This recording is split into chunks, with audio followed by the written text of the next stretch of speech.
unboxing this box. Right? Sebelum kita start, jangan lupa klik subscribe dan komen. Okay? Alright, let's get started. Ni jiran kami bagi punya dekat yang rumah sebelah punya. Sempena Hari Raya Aidilfitri. Sempena Hari Raya Aidilfitri. So, yang ni dia ada card Sinar Aidilfitri. Korang boleh baca lah. Pantun pun ada. Semua ada. Mas saya bacakan pantun. Sinar Aidilfitri menjelma lagi. Mereka berkumpul di pagi hari. Tangan menyusun 10 jari untuk muslimin muslimat yang diraih. Setulus ikhlas dari Tan Family. Right? So kita ambil barang dia. And more. So first kita ada Enmore Peanut Chocolate Wafer Roll daripada Japan.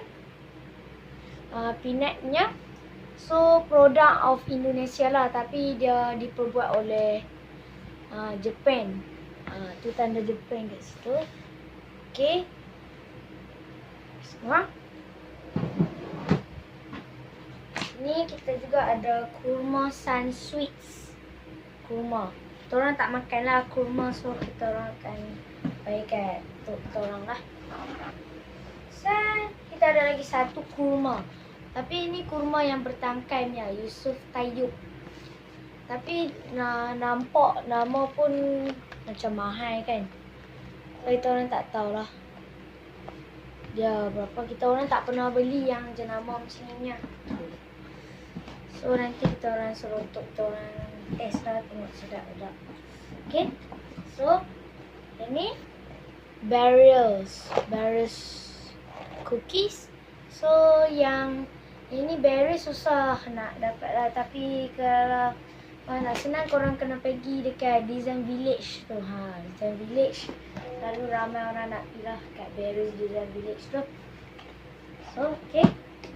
Yang lagi satu kita ada chocolate drink. Chocolate drink with brand.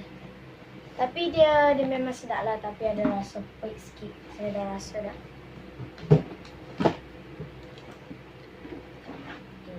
Dan kita ada seronding. Seronding jenama je Ani Good. Right, seronding daging lembu. So yang ni kita orang boleh buat nak buat kuih, korang boleh buat lah. So belah ni snack apa semualah. Okay.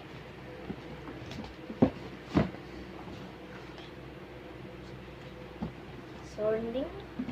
So kalau korang nak order, mungkin korang boleh tengok kat sini.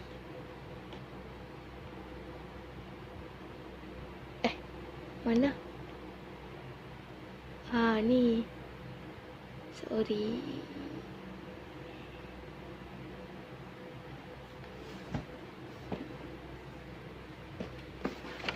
Okay. Honey Star. Ini Honey Star. So kakak saya memang favorite sangat-sangat dengan Honey Star. Tentu halal ni lah. So yang ni kami akan makan malam raya esok. Nanti malam raya lah kami akan makan sambil tengok TV lah. Apalah. Okay. Dan juga kita ada cap tabik kopi O. Sorry, ni depan. Cap tabik kopi O. Standard brand. Dia ada 36 chips dalam. Right. Next, the last one, we have kacang campuran lah. Dia macam kacang campur lah.